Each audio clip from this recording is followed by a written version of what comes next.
Alzheimer's disease is driven by genes. Oh, my mum had it, so I'm going to get it. That's absolutely not the case. 95% of all of the cases could have been prevented through lifestyle interventions.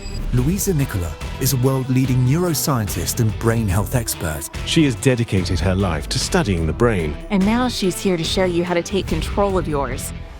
Let's talk about your favorite topic, exercise. Exercise is the most foundational elixir to all-cause mortality. Minimum 2 times a week is what you can do to stave off mild cognitive impairment by 32%. What do you think is the worst food that people are eating every single day that is not only causing metabolic disaster, but killing their brain? Of course, because you're putting your brain and your entire central nervous system in this sewer of inflammation. And that's what cognitive decline is. It's just wear and tear till eventually the brain shrinks. Creatine. We always thought that creatine was a bodybuilding drug, but we found out that creatine serves as just the same thing as an antidepressant. And we used to think that 5 grams a day of creatine was enough. But it turns out that This episode was personal for me. Last week, my father passed away from frontal temporal dementia. Now, he was just 72 years young, and his symptoms started at age 65. But here's the shocking part. You or I, or anyone that we know, never have to experience any form of cognitive decline or brain disease if we avoid certain foods and stop certain habits. Today, I have the pleasure of speaking with Louisa Nicola. She's a neuroscientist, a brain expert, and a brain researcher.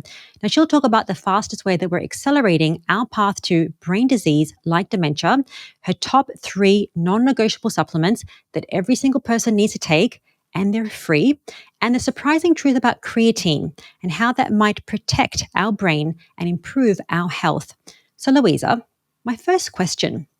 When we start getting older, maybe it's in our 30s, 40s, or 50s, or 60s, we start thinking about our health. It could be things like we want to lose weight, fix visceral fat, or insulin resistance. Why should we first care about our brains? Well, Rina, our brain is responsible for everything that we are. Every thought you make, every decision you make, even every action, even down to the spouse that you choose, is a result of how your brain is functioning. And sadly, we can't see the human brain. So we can't see it shrink, we can't see it grow. So it's not deemed as sexy. And also, it is the most vascular rich, most powerful organ in the body.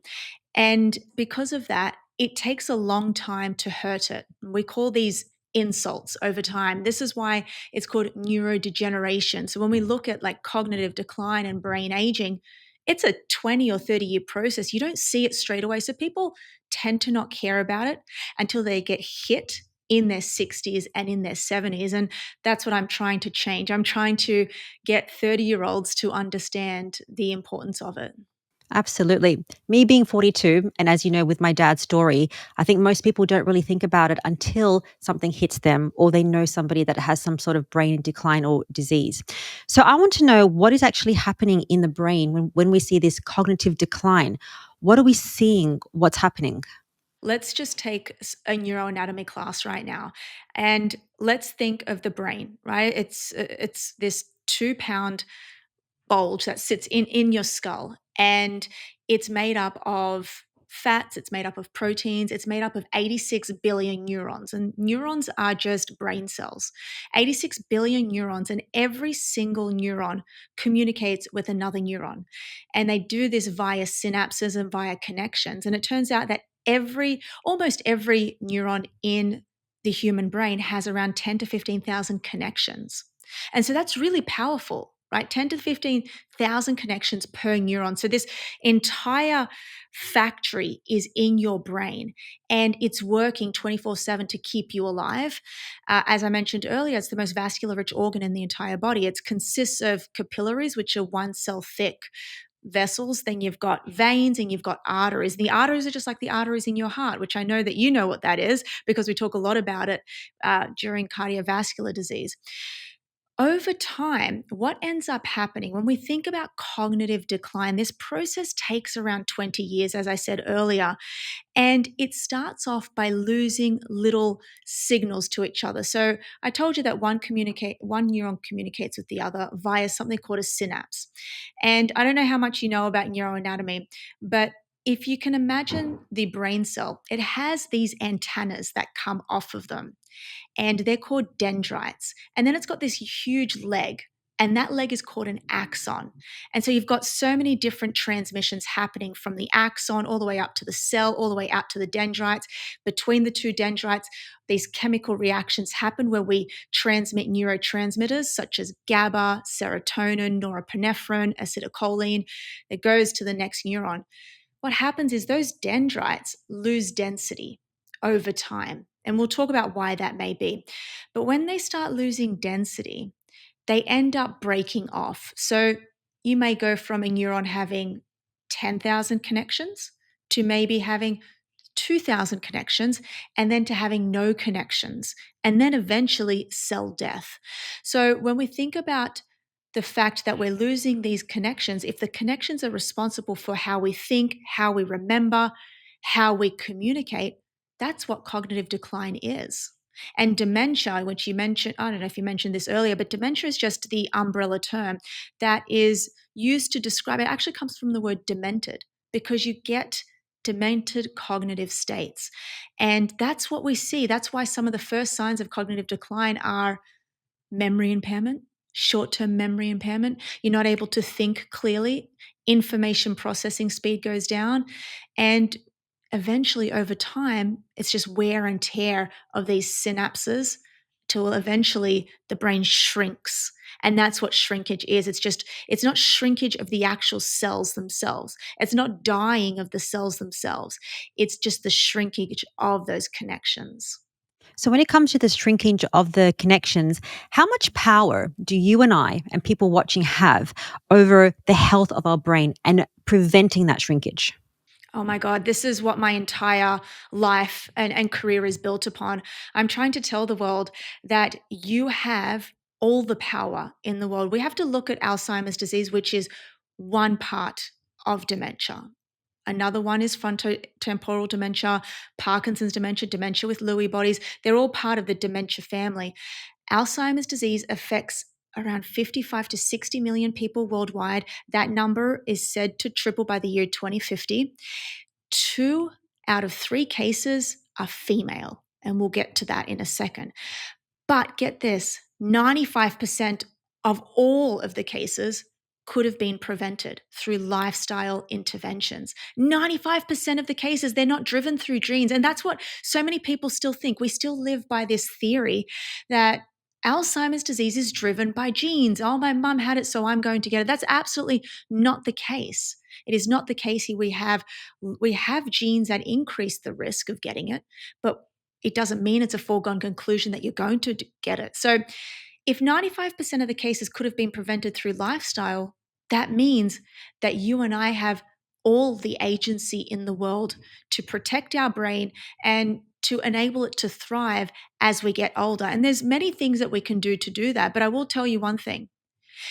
I work in a specific area in neurosurgery called neuroplastic neurosurgery. So I'm both in clinical work, I get to see the brain, and then I'm also in research. So I think I've got a foundational view of what it takes to have a healthy performing brain. And at the seat of all of this, I do believe, is inflammation. Inflammation and energy.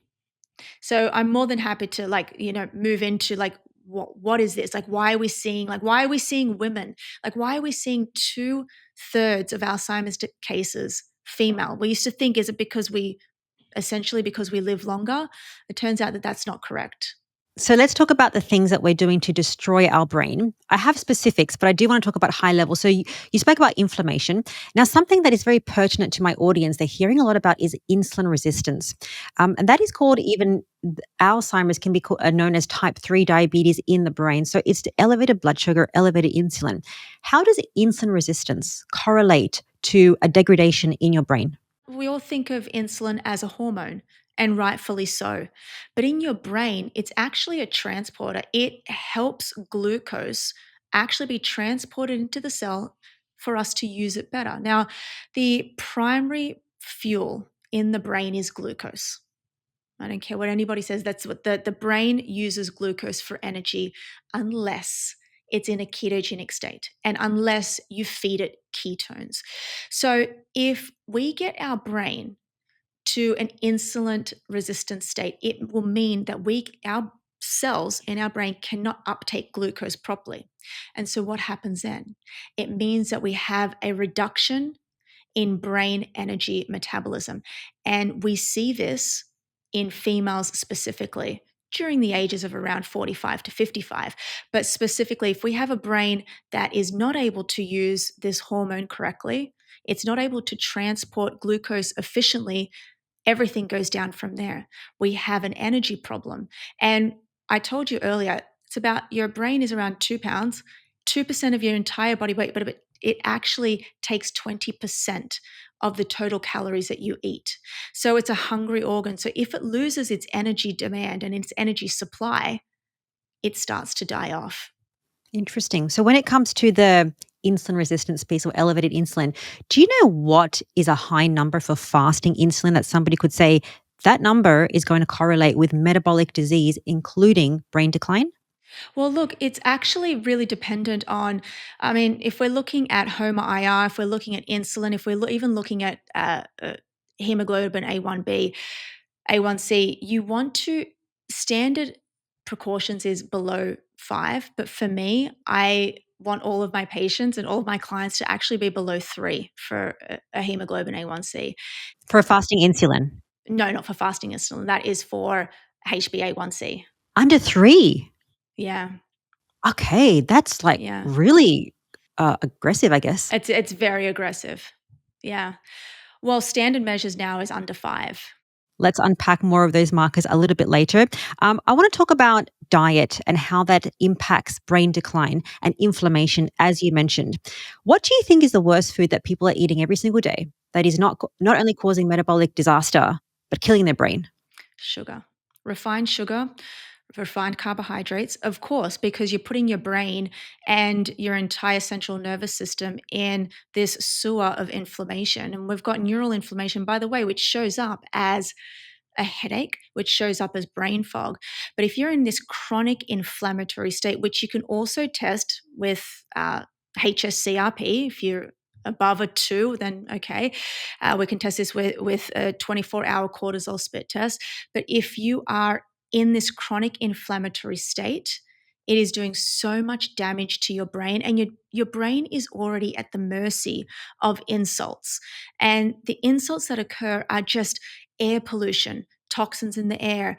And then by adding more from these ultra processed foods, um, from refined sugars, is just horrific. So when it comes to the bucket umbrella of refined sugars, processed carbohydrates, in terms of foods, I like to spell it out because for some people, it's really ambiguous what that means. But something like fruit juices. Fructose, high fructose, yeah, absolutely. You're talking about your high fructose fruit juices. You're talking about corn syrup. Anything in a package. I always tell my clients, just if it comes in a package, it's not good for you. And by the way, when it comes to diet specifically, I'm an omnivore. If we look at the MIND diet, the Mediterranean DASH diet, it's been one of the most well studied for Alzheimer's disease and dementia, where you've got moderate amounts of meat and fish, and you've got a lot of plant foods. And if we look at any neurologist will probably tell you the best diet for staving off Alzheimer's disease is plant rich, plant forward, little bits of meat here and there. I'm an omnivore. I love having red meat. I think that red meat is abundant in everything other than saturated fat, which is what people, what vegans usually demonize, but it's got, it's rich in B vitamins, it's rich in carnitine, it's rich in so many different things. It's so healthy for your brain, especially B12. So I'm an omnivore. I think that they're great for the brain. Anything that's bad for the brain is just anything that comes in a packet, really. Absolutely. I do want to make a point around, if you've heard about people that follow a ketogenic diet and a subset of that is carnivore, we hear some people talk about a plant-rich forward diet. Some people in their mind might think, oh, that's like really vegan and vegetarian. But what you're saying is you have eggs and meat and salmon, and we're going to talk about the healthy fats, but you also include vegetables and plants because you tolerate them. Some of my audience cannot tolerate plants, and they might do a stint of, let's just say, carnivore just to eliminate any inflammation in that realm. Would you say for those people that a meat forward, healthy fat diet, maybe if they can tolerate plants, might be good for their health and also their brain? It all comes down to protecting the blood vessels of the brain. Your vessels, your arteries, your capillaries deliver blood to the brain, and it powers the brain. Every single neuron has a blood supply.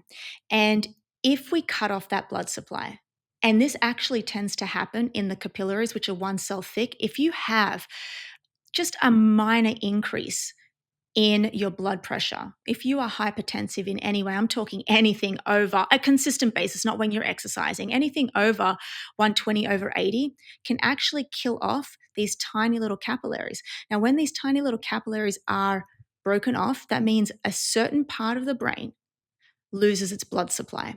And therefore, that results in neuron cell death. This is why in stroke patients, when they've had a stroke, depending on the severity, they suffer for a long time and it's permanent damage because you can't grow back neurons.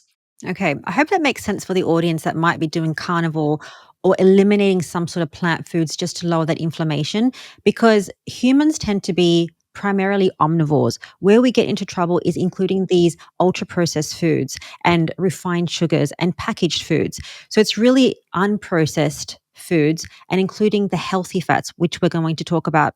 So we mentioned the ultra processed foods, refined sugars as a no-no to protect your brain. What about alcohol? Alcohol, there is so much evidence, and I get in trouble a lot for this. No amount of alcohol is good for the body. You have to think when we're ingesting ethanol, right?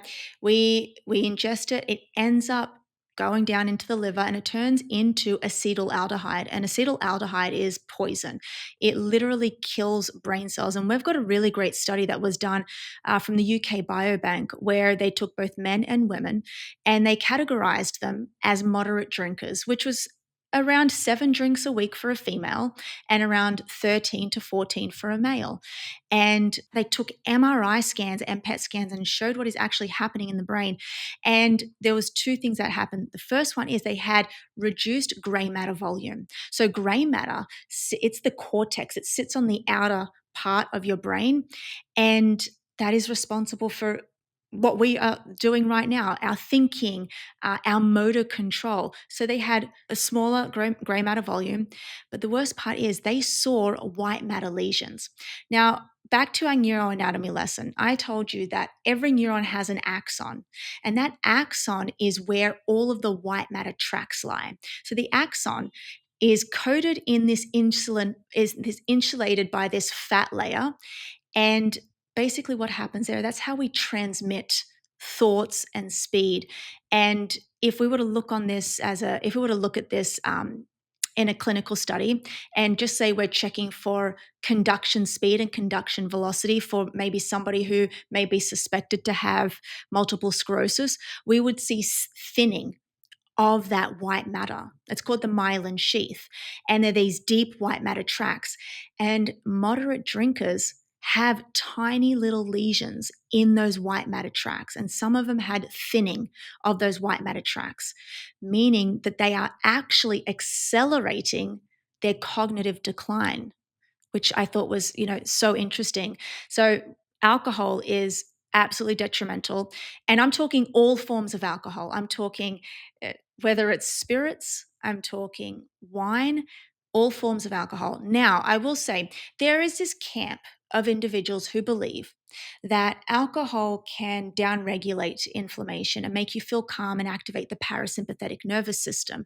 So maybe having one glass of wine could be good if you're doing it in a social setting. So this is why it's such a controversial topic, because it is detrimental and terrible for the brain.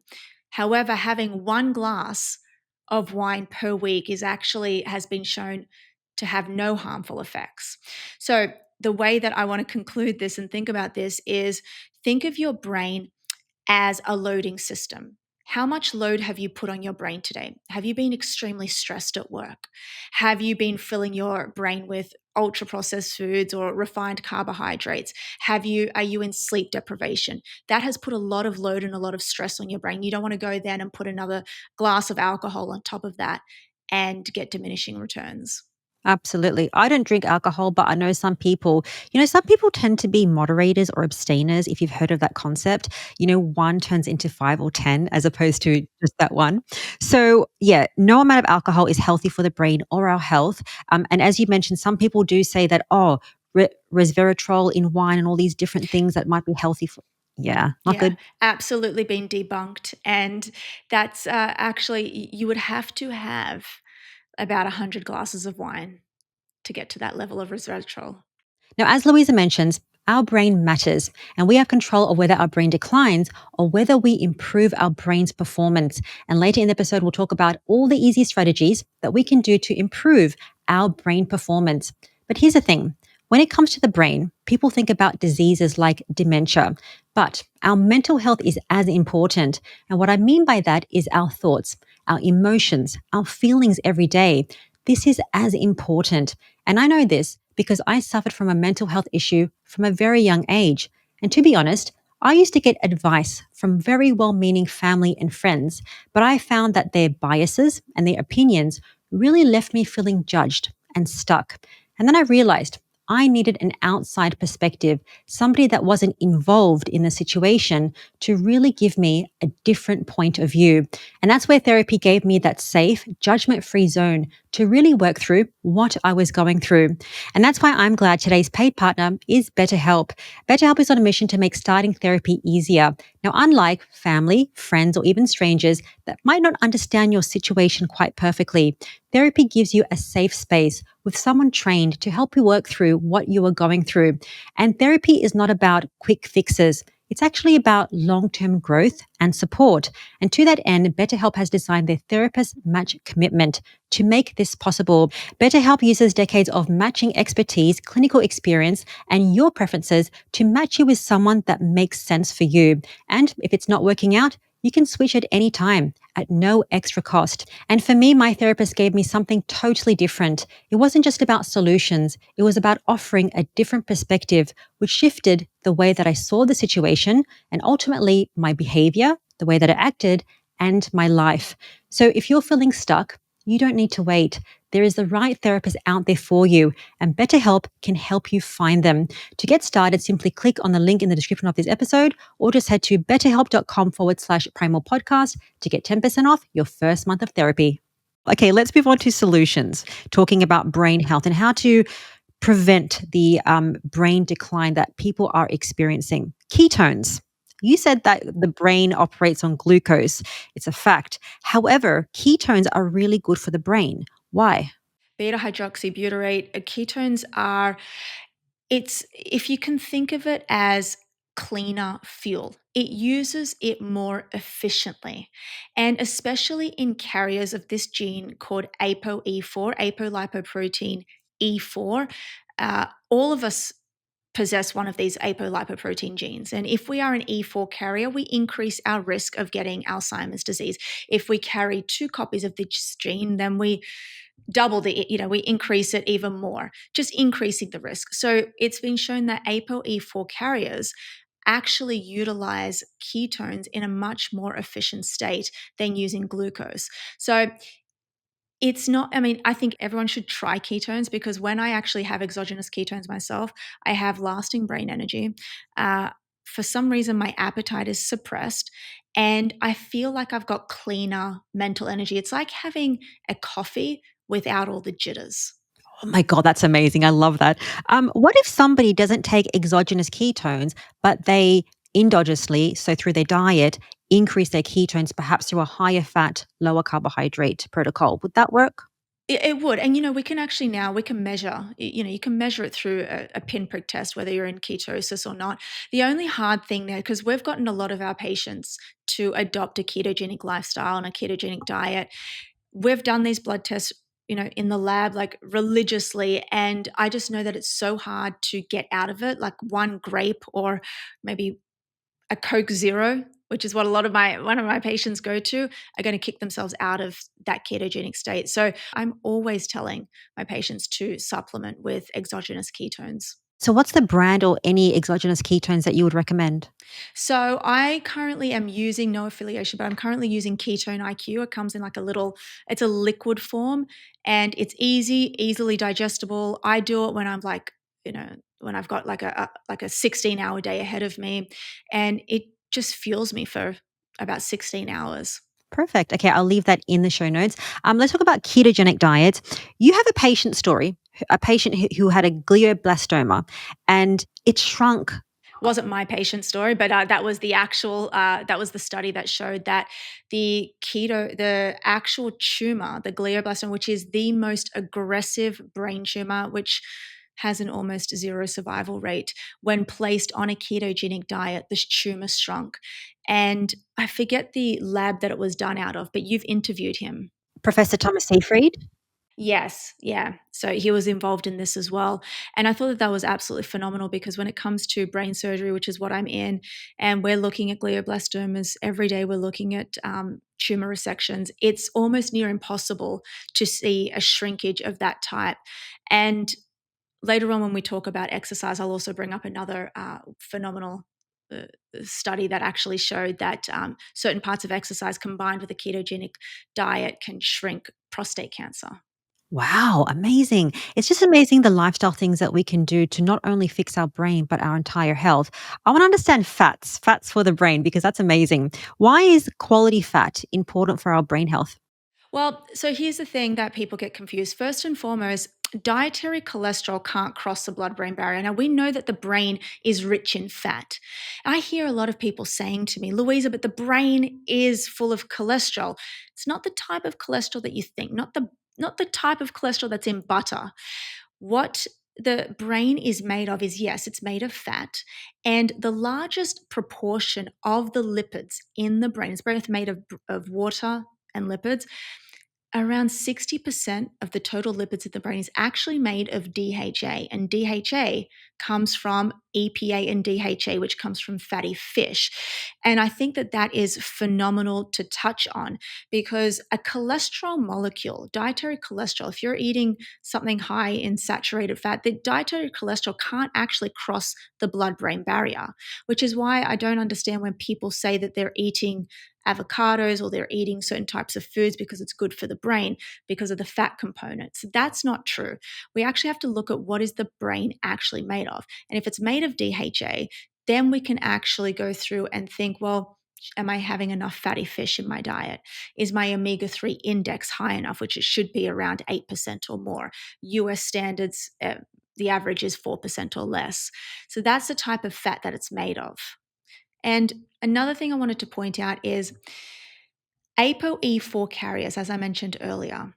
ApoE4, the gene itself, is involved in lipid transport. So basically, it helps transport certain cholesterol molecules around the brain, because your brain actually endogenously makes its own cholesterol, right? And it's phenomenal actually, because it does this in order, if you end up, evolutionarily, if you went into a state of starvation, which some people did over the course of maybe a week, their brain would actually, just like it makes ketones, it would actually have enough fat reserves to keep it going. So your brain actually makes its own cholesterol.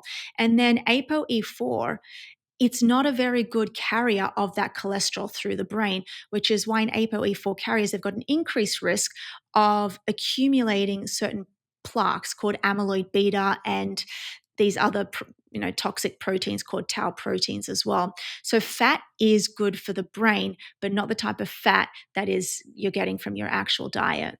That's very interesting. So, just to unpack that a bit. So, I'm thinking that if you say that butter is not going to help with the brain, so it's the type of fat, as you said. So the omega 3, so EPA and DHA. It's not to say that butter is bad, all these different things.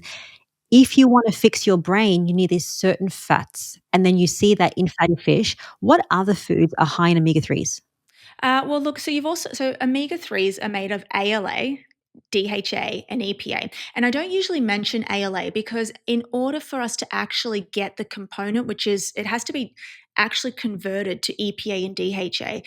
So ALA, you're going to see a lot of this in flax seeds and chia seeds. You get a lot of omega-3s in chia seeds. But when we're thinking about EPA and DHA, we're really thinking about salmon and mackerel and those fatty fish components. But here's the thing, your brain has a cell membrane around it. Okay. And that's what encoats the brain cell itself. And if we are filling our brain with omega-3 fatty acids, it helps with cell membrane fluidity. Another thing that these EPA and DHAs do, especially DHA, EPA, you got to think about it as more of heart health. We have a small component of it in our brain, but it's predominantly DHA in the brain. The EPA DHA actually downregulates inflammation. And I like to actually think about it like it's got the safety profile of an FDA approved drug. And it acts 10 times better than an Advil or an NSAID. It's so amazing for downregulating inflammation in the brain. And one of the other things that happens is on our blood-brain barrier, we've got these certain types of cells. If you imagine the blood-brain barrier, right, guys? I kind of describe it as the bouncer of a club, right? And the blood-brain barrier is made of all these little cells. And it kind of looks like this because they're bound together by tight junctions. What happens over time is when we get cognitive decline, these tight junctions kind of separate. And this allows for what we call passive diffusion, but just like the entry into the club of certain molecules that we don't like, toxins and other bad things that we don't want to get into the brain. The blood-brain barrier is coated in something called pericytes, and these little tiny pericyte cells are actually made of DHA. So if we can maintain a high DHA profile, which you can get, it's a simple blood test, or it's a simple pinprick test actually. It's from a company called Omega Quant. You can just pinprick yourself. If you have an omega-3 index of 8% or more, that is desirable. That means you have a healthy performing brain, and it can show that you can actually keep your brain protected. Interesting. I need to get that tested. How many times do I need to eat fish? Every single week to help with is it enough or not enough? Here's the bad thing. Depending on where you live in the world, I live in America where the fish is probably stripped of all the good nutrients in it. And even if it wasn't, you'd have to eat a large amount of fish. This is why supplementation is often desirable. In order to get from an omega-3 index of, let's just say you get your test back and it's 5%, and maybe you want to go up to 8%, you need around 2 grams of EPA and DHA per day to get from 5% to 6% in around 6 to 12 months. So standard measures are around 2 grams of EPA DHA. I actually have 4 grams a day. I do 2 grams of DHA and 2 grams of EPA per day. So 4 grams all up of EPA DHA. And that's because I really want to protect my brain against all of the harmful insults that occur. So you can't just get the EPA and DHA from fatty fish because it's stripped. And if you go and watch the documentary Seaspiracy, you'll know what I'm talking about.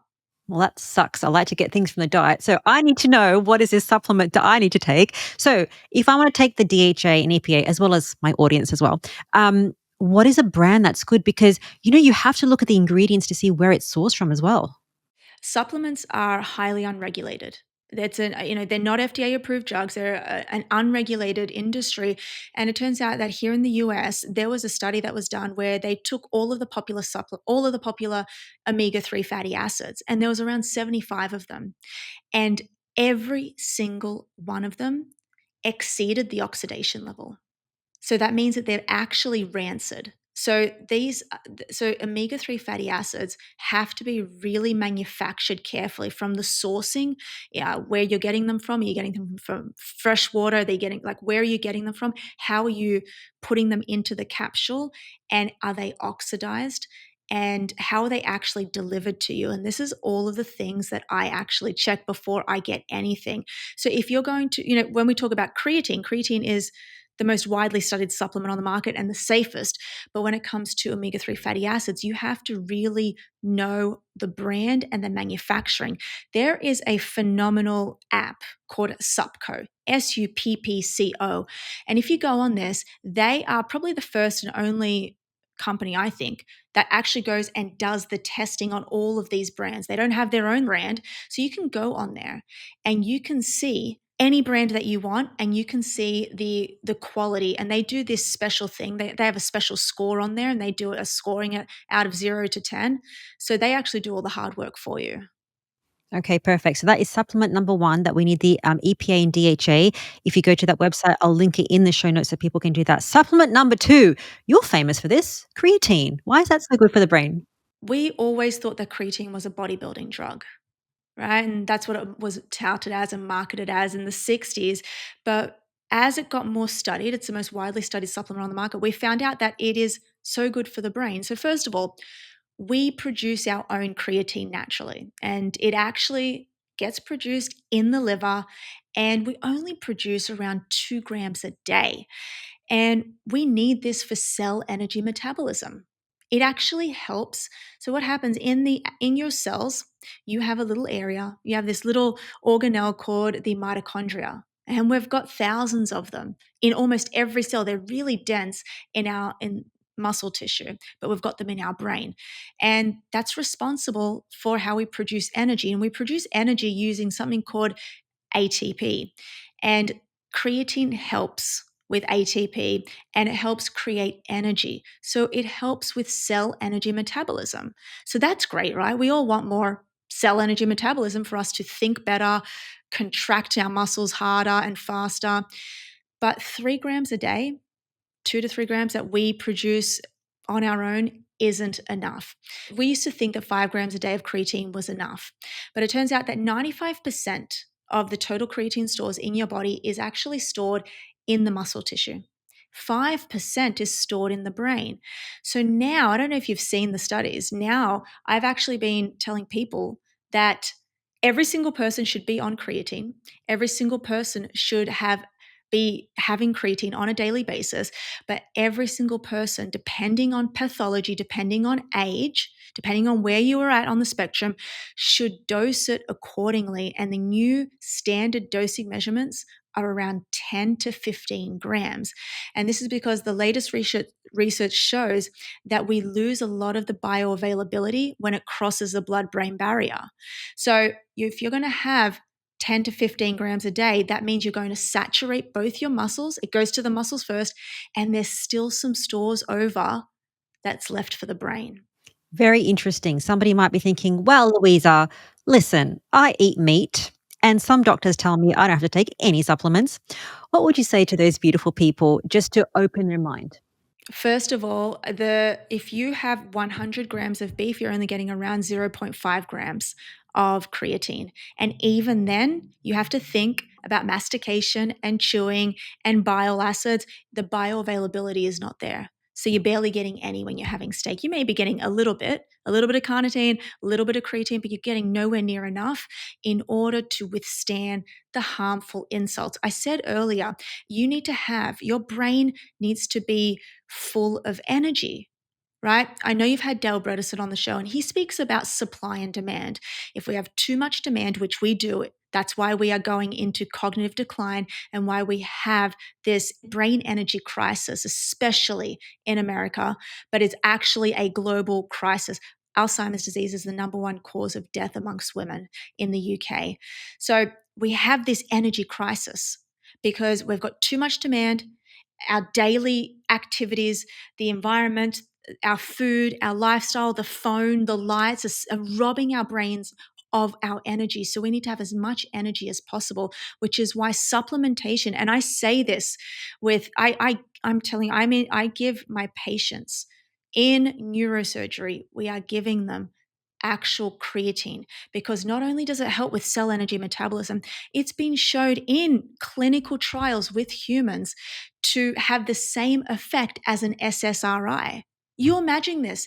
You think to yourself, how many people have been diagnosed with clinical depression And in actual clinical studies, they are getting two cohorts of individuals. They're giving them their standard dose of antidepressants, Zoloft, or whatever SSRI they are. They're giving the other cohort who are meant to be having their antidepressants. They're giving them creatine instead. And over just a 1 week period, what are they finding? They're finding that these people on creatine without their antidepressants are getting the exact same outcomes as if they were to take their antidepressants, which is showing that creatine serves as just the same thing as an antidepressant because of energy, brain energy metabolism. Now, as Louisa mentions, there are so many things that we can do to help protect our brain, like using creatine. But every expert will agree that what we eat is the foundation of our health and the foundation of how we can fix our brain. And to that end, a very easy way to do this is to simply drop the carbohydrates. Now, most people can simply drop the carbohydrates to 50 grams of carbs a day and see exceptional results, but some people need to drop it to close to 0 grams of carbs, also known as a carnivore diet. Now, with a zero carb or a carnivore diet, I have seen so many success stories. People reversing things like heart failure, thyroid issues, diabetes, fixing insulin resistance, and even losing a lot of weight. And I experienced this myself when I went carnivore 5 years ago. And what I found helped me and my community stay on track was medical support through carnivore doctors. And that's why I created a private online community completely off social media called Go Carnivore. This is a safe space where you can ask all of your questions to our carnivore doctors, including the ones that you see on this health podcast. One of the best things about our community are our monthly challenges. We do things like our high fat challenge, our dairy free challenge, and even our protein challenge. And this is where our members get the best results. So if you want to try carnivore with the medical support, just head to gocarnivore.com and start your free 14-day challenge and get your free meal plan. Let's talk about your favorite topic, exercise. Why is that so important for brain health? Exercise is the most foundational elixir to all cause mortality, and especially Alzheimer's disease. I mean, I feel like exercise is this emotional thing for me. I have this saying, which is exercise is medicine. And we can actually let's split it up into three.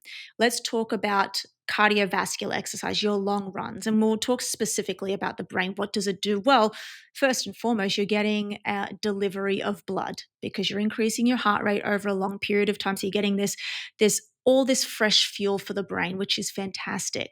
And remember, every time you pump the arteries with blood, that is for your heart or your brain, you're exercising the arteries. You're increasing the elasticity, making them more durable, which is what we want over the age, over the lifespan. What we're also doing when we exercise is we're releasing something called BDNF, brain-derived neurotrophic factor. Some neuroscientists call this fertilizer for the brain, but all you have to think about is it's a hormone, it's a molecule, a trophic factor. And one of the most remarkable things that this does is it actually helps with the growth and proliferation of neurons in the hippocampus. We mentioned earlier, the first thing to go during Alzheimer's disease is what? Short-term memory. And the hippocampus is this seahorse-shaped structure deep in the temporal lobes, which live behind the ear. And they're responsible for your memories, the memory formation, everything that you see, and it shrinks over time. But with exercise, because of BDNF, it goes in there and the hippocampal volume, which we've seen on MRI scans, grows. The hippocampal subregions grow. We get greater synaptic density. So we're growing the dendrites, our neuroplasticity is growing, and we can actually grow new neurons in that area. Amazing. Now, it's not just walking, because I'm just thinking of my audience and maybe they're sedentary because they're thinking, well, I'm doing a ketogenic diet, I'm increasing my healthy fats, I'm doing maybe omega-3. If you're sedentary, how bad is that? Being sedentary is a disease. It's almost equivalent to a pack-a-day smoker. Very controversial statement. But when you think about being sedentary, you're not moving your body, you're not contracting your muscles. They've done studies on people just in hospital beds over a 10-day period, increasing their mortality by tenfold. And it is so bad for your body because you're not just not moving your body, but you're not getting forward motion, you're not getting ambulation, you're actually affecting your mind, your social interaction, you're decreasing your muscle mass, which is a huge, huge no-no as we want to get older. It's detrimental. I was just thinking about my dad in his life prior to passing away. And, he didn't do any exercise, especially after he finished working. He just kind of didn't really do anything and also engage his brain. So let's talk about the types of exercise. Now, cardiovascular. We've been told that we don't need to run or anything, but cardiovascular, specifically zone 2 and VO2 training, zone 5, is particularly important for the brain and the health. Let's talk about the zones so that people can understand what does that mean? What are the zones?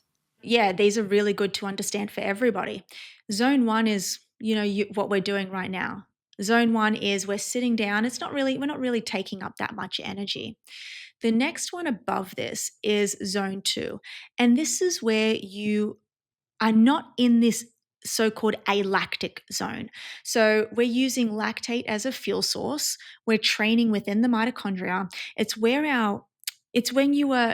basically you're exercising and you can uphold a conversation, but you're still getting that sweat in and your heart rate is elevated and you're generally sitting at around 60 to 65% of your maximum heart rate.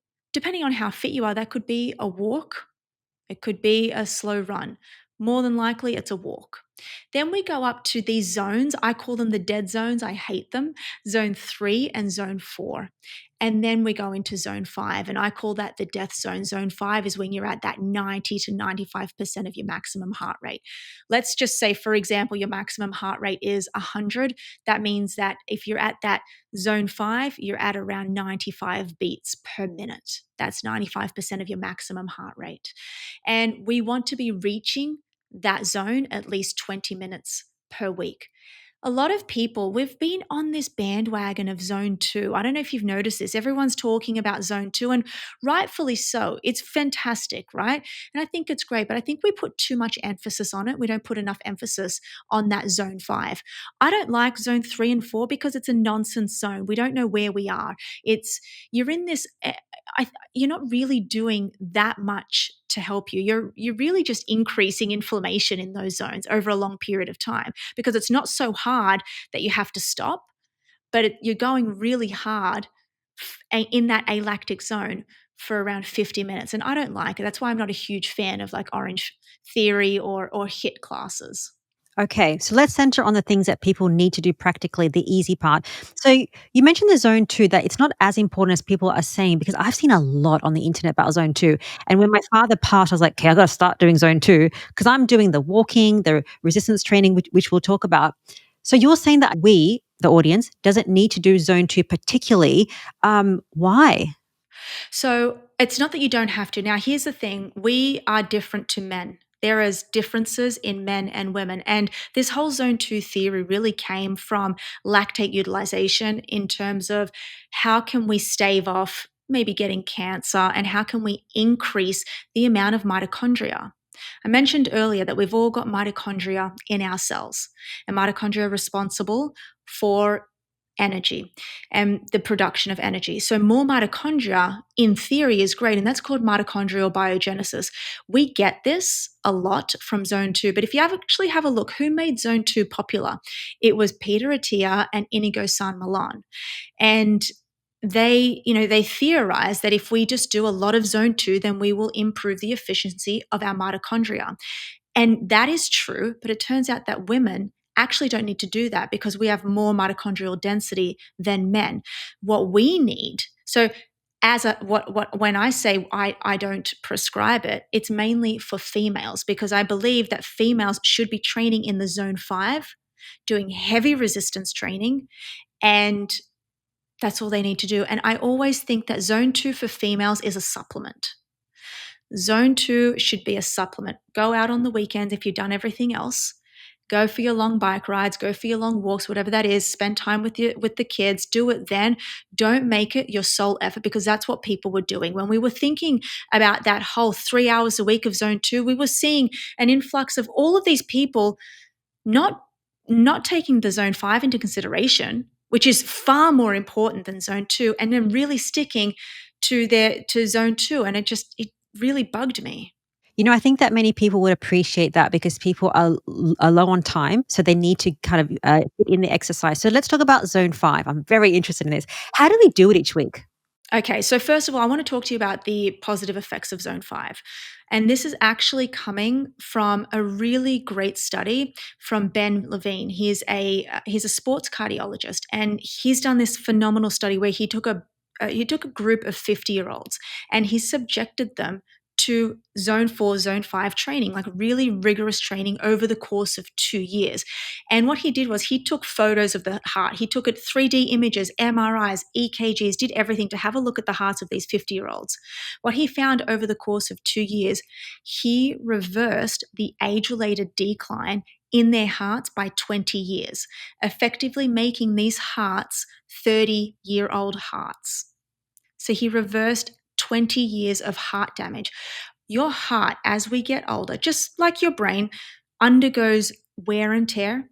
We get something called left ventricular hypertrophy. We've got a left ventricle which pumps blood to the rest of the body. The right ventricle receives deoxygenated blood. And it goes through this cycle. And your left ventricle, as we age, it gets thicker, which means that not a lot of blood can be propelled inside. If not a lot of blood can go there, that means not a lot of blood can come out and supply the brain, right? Because it goes from left ventricular up into the aorta, into the brain, etc. So if we have a thinner and more durable left ventricle, we can allow more blood to go in. Then it becomes more elastic. And he was reversing that by 20 years. And that was from zone 5 cardiovascular training. And it only has to be done around 20 to 30 minutes a week. How do you do it, like in the 20, 30 minutes? Good question. So the way that you would do it is you got to think, if I want to get my heart to its maximum, you want to do it in intervals. You could do it in 1-minute intervals. The gold standard is the Norwegian 4x4, where you're going hard out for 4 minutes and you're having a complete rest for 4 minutes. And I understand that not a lot of people can do that. It's very hard to maintain zone 5 for 4 minutes. So what you want to do is you want to wear into it. Maybe you want to go hard out for 1 minute on, 1 minute off, and do that maybe 20 times. Everything is, you just have to work in levels. Maybe do 5 one week, then do 10 the next week, go up and up. As long as you're getting to that zone where you feel like you're going to pass out, like you're going as hard as you can, trying to maintain it for 12 to 15 seconds to a minute, having a break, and just repeating that. That is your intervals. That's called threshold training. That's what's going to improve your VO2 max, which is the strongest predictor of all-cause mortality. It's a measure of your peak respiratory fitness. That is how you're going to get fitter. You want to increase your VO2 max, your lung capacity, you do the interval training. You do it consistently and you do it every week. Don't do it every day. Do it once or twice a week, and that's it. Okay, that's very easy. So that would increase your VO2 max, which is your oxygen consumption. The more oxygen that you have, the better that your body is, the more energy that you have, and the healthier your mitochondria. So that's once, maybe twice a week. So resistance training, we need to be doing that. Why is that important? So resistance training offers a whole other host of benefits. One is it increases muscle mass, which is fantastic. Muscle is the organ of longevity. It's an endocrine organ. What we mean by endocrine is it speaks to the entire body. So what we have found is that resistance training, when you think about when you contract your muscle, I'm contracting my bicep right now. What's happening is when I contract it, we have these things called myokines, and they live inside the muscle. They don't live anywhere else. These myokines are muscle-based proteins. And when we squeeze the muscle under tension tight enough, all of these myokines get released. And when they're released, they go into the bloodstream and they go and they lodge on different organs in the body. One of the most beautiful things that it does is it does cross the blood-brain barrier. The bouncer lets the myokines in. We've got something called cathepsin B. We've got irisin. So there's around 100 different myokines. We know of really 20 that are really released when we're doing resistance training. When they go into the brain, they help with executive functions. So right here in the prefrontal cortex, it enables you to think better, process information better. It helps BDNF express itself. So basically like put steroids on BDNF. One of the most well-studied myokines was IL-6, interleukin-6, and it comes from this family of pro-inflammatory cytokines. We used to think that interleukin-6 was going to increase inflammation, but when it's secreted, released from the muscle tissue, it is actually down-regulating. It becomes an anti-inflammatory. It's a cocktail of pharmaceuticals that live in your muscles, and they can only be released during resistance training. And I first authored a study that looked at all of the available evidence on resistance training and mild cognitive impairment. And what we found was that all you have to do, the minimal effective dose, is 2 times a week. 3 times is better, 4 times is better, but minimum compound movements 2 times a week is what you can do to stave off mild cognitive impairment by 32%. We can actually see an increase on MRI scans from resistance training alone. So you can improve the synaptogenesis, we can improve the dendritic spines, we can improve the way that your brain is functioning. You can actually change the morphology of your brain through resistance training alone.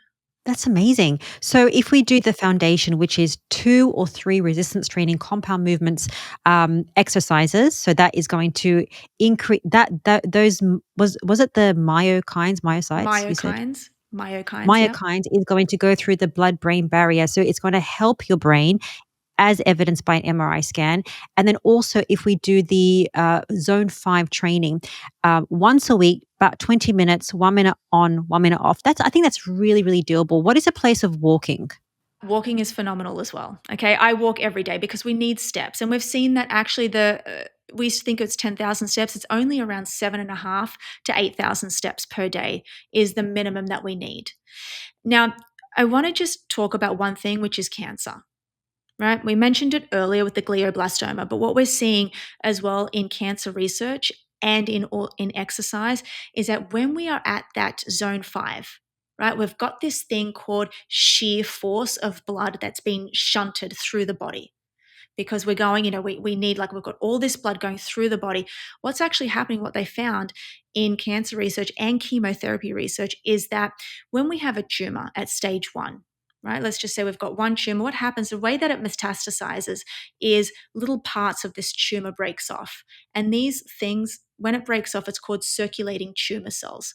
And these circulating tumor cells are looking for a place to lodge itself and end up becoming stage 2 cancer. During that process, what they found is that through the shear force and shunting of the blood, you can actually eliminate and kill these circulating tumor cells. So you can actually stave off cancer from getting into zone 5 exercise. And then the myokines, the research on that is phenomenal because it was a really well-designed study. It was printed in the journal Nature, and it was on prostate cancer. And what they found was that you can downregulate and inhibit prostate tumors from growing just from these myokines alone, because prostates actually have receptors for myokines on them. It's interesting when you're talking about all these interventions that we need to do for a healthy brain and health. It's no different to what our ancestors were doing. And all of these, sometimes for some people, I'm a simple person. And when we hear these medical terms, it can sound complicated. But what you're saying is what our ancestors were doing. So walking, high intensity exercise, lifting heavy things, and eating an appropriate ancestral diet. That's exactly what I say. Yeah, I just wanted to mention that in case people are like, oh, this sounds like a lot. But if you're in doubt, go back to how our ancestors used to live. I want to talk about some other things, quick fire questions for you around brain health and if these things are good. Choline, is that good? Absolutely. And where do you find choline? Egg yolks. Right now, there is a severe deficiency in choline, and I don't know why. It does not raise cholesterol levels in any way. It's so phenomenal for you. And it's not just that, it's actually phenomenal for neural development. So, fetal neural development, having adequate choline. Like I said to you, precursor to acetylcholine, which is what is needed to create that synapse. Perfect. Okay, next one is taurine. Do you know about taurine for the brain? Taurine's fantastic as well as a vasodilator. It's going to help you increase the amount of blood flow that goes through the brain, which is also fantastic. I actually think that it's great to have prior to exercise, which is why it's included in a lot of the pre-workout supplements. Perfect. Okay, next one is fasting and autophagy. That must be amazing for the brain. Yes, but also no. I'm for it in some instances because yes, you can get this cleaning out of the brain. I think it's great if you're working on a 16 hours. Do I think that females need to be doing it? No. This is very interesting because even when you mentioned the exercise around the zone two, especially for females, and then with fasting for females, is it to do with elevated cortisol? Absolutely. And you also have to think we menstruate every month and it depends on like especially bad if you are thinking about uh, having a baby. I wouldn't suggest that because there's going to be it doesn't matter where you are in your cycle. Um, but in saying that, would it kill a female who is 55 or 60 to do a 1 day fast? Probably not. So, just to clarify that for the audience, so fasting is not bad. We need time where we don't eat, more than probably time that we do eat. But the flip side is that if a female has imbalanced hormones or elevated cortisol, doing too much of something or what a man does is not something that a woman can do. It's just how our body's made up. Absolutely, and the thing is, we're not getting enough research on this. Melinda Gates actually just pledged $100 million to female research, wherever you are in your political views on that. I just think that anything, we are under researched. A lot of the medications that we have available have been studied only on men. We've when it comes to low sexual function, we've got 20 medications for men and only one for females. So we really have to understand that a lot of the information that you're getting, whether it's online, is really targeted at men unless you are looking at a female scientist, someone who has studied the female physiology, and they will tell you the same thing, which is all got to do with hormones. And hormones, and you think, well, but Louisa, maybe I don't want to have kids, or maybe I'm past that age, and it does not matter because hormones are responsible for how your brain is aging. Absolutely. Cholesterol for the brain, you mentioned earlier that it was the LDL and ApoB that are determinants for maybe neuroinflammation or inflammation in general. But cholesterol as a whole, the cholesterol molecule, is that good for the brain? Like I said to you, dietary cholesterol cannot cross the blood brain barrier. So it does not matter if you can't think about it as the brain. So the cholesterol molecule itself, whether you're getting saturated fat from meat, it's going into your bloodstream and it's increasing your plasma lipid levels, it's not going to cross the blood-brain barrier and get into the brain. The only thing that you need to be wary of when it comes to that is increasing your overall lipid panel, because that can then lead to atherosclerosis in the brain as well. Let's go into something, last question, that is everyone's going to agree on. Importance of sleep for the brain and deep sleep. Why is that important? So, deep sleep activates these little cells called the glial cells. And the glial cells are the chief immunity cell in the brain. And they're outside of the actual neuron. They actually stick between the neurons. And what happens is during deep, slow wave sleep, they shrink in size. And when they do, it allows the cerebral spinal fluid in the brain to wash itself. And that's great because we are all walking around with amyloid beta in our brains. We all are, because amyloid beta is this peptide that actually gets, well, it's not a peptide, sorry, I lied, but it's a molecule that is not toxic, it's not bad, it gets released in response to a threat. It's part of the innate immune system. So we've all got it, but the good thing is when we go into deep sleep, we clear it out. And if we don't clear it out, what happens? Well, it ends up accumulating, and it accumulates outside of the cells in the cerebral spinal fluid. And what's outside of the cells? You've got the cell body, then you've got these dendrites that are trying to communicate with each other. So it gets in the way of that. And that's what ends up becoming cognitive decline. So deep, slow wave sleep is phenomenal for cleaning your brain out during sleep. How do you get into deep wave sleep?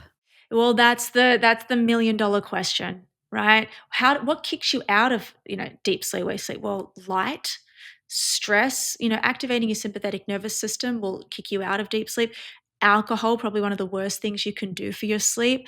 Having dinner too close to bedtime, actually having uh, sugar in your diet at night can spike your glucose levels and your insulin levels, and you might find it hard to fall asleep. All of the things that we know about. And also, sleep regularity is spotlighted right now, because going to sleep at the same time every day and waking up at the same time every day is actually more important than the timing of sleep and the actual length of sleep. And you have to understand your brain, your cells are synchronized, and it's like this beautiful orchestra that's happening, especially in REM sleep, which is where we get all of our memory consolidation, and our emotional first aid happens in then. But then you want to get at least 1 to 2 hours of deep sleep. And that's where you're really giving your brain and your body a complete reset. Brilliant. I love to get a good sleep. I average about 8 to 9 hours. I'm a 9 hour girl. Some people can do 6, 7 hours. I'm like, I dream of that. I hear that. People say, I dream of getting 9 hours. I'm like, wow, I've just always been like that. But some people, they just struggle. And that's the question about sleep. Final question for you. What would be the 3 biggest tips that you would give somebody if they want improved brain health and the longevity? 3 tips.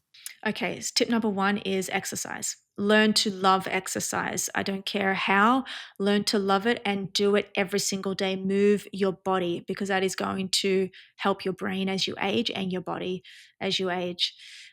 Tip number 2 is, I actually think that it's what you eat. It's tying between nutrition. If you can get a proper diet, and also we didn't talk about this, hydration. Water is food for the brain, right? Electrolytes is food for the brain. So if you can hydrate yourself, get a good nutritious diet, that's going to help you as you grow older. The last one, I'm actually going to throw one in there that's a bit nuanced, and that is having quality relationships and investing in good quality relationships. What we know from the 80-year Harvard follow-up study is that the quality of your brain is dictated by the quality of your relationships. So if you can invest on social interactions that are going to feed your brain and feed your soul and make you actually feel safe, that's going to do wonders for your brain as you age. I love those 3 tips, especially the last one. And, it's not something I tend to be a lot like my dad in the personality type. And it's not something that I was leaning into in terms of community connection and people connection. But that is so important. And you see it around the world. Sometimes, even in first world countries, you have people that have these, sorry, not in first world countries, people that have these close communities. They are happier and can be in better health because they don't have this toxic overload, but they have the less cortisol and they're happier people by just being around humans. And it goes back to our ancestral living. Yeah, and also it challenges you. So when you engage in conversations that are not in line with you, and they kind of shock you, it challenges your brain to think differently. I tell my parents all the time, they talk to each other every day because they live together. They've been together for 50 odd years. I tell them, go out and speak to people who are going to challenge you politically, environmentally, anything, because that makes your brain think. And when you can make your brain think and put it under stress, it grows and adapts, and it's better for you.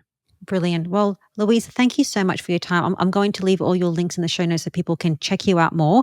But your work is incredible. Not many people think about the brain, but your work is helping people make it important. So thank you so much. Thank you so much for having me, Rina. Thank you for joining me today on this episode with Louisa and Nicola. Now, as you can appreciate, this episode was very personal to me. Our brain and our health is so important, and we have control over it. Now, if you want to learn more information about the brain, check out this episode with Dr. Georgia Eid. She's a Harvard-trained psychiatrist. We're going to talk about how to protect your brain and why cholesterol is so important. Finally, thank you for your interest in root cause healing, and I'll see you next week.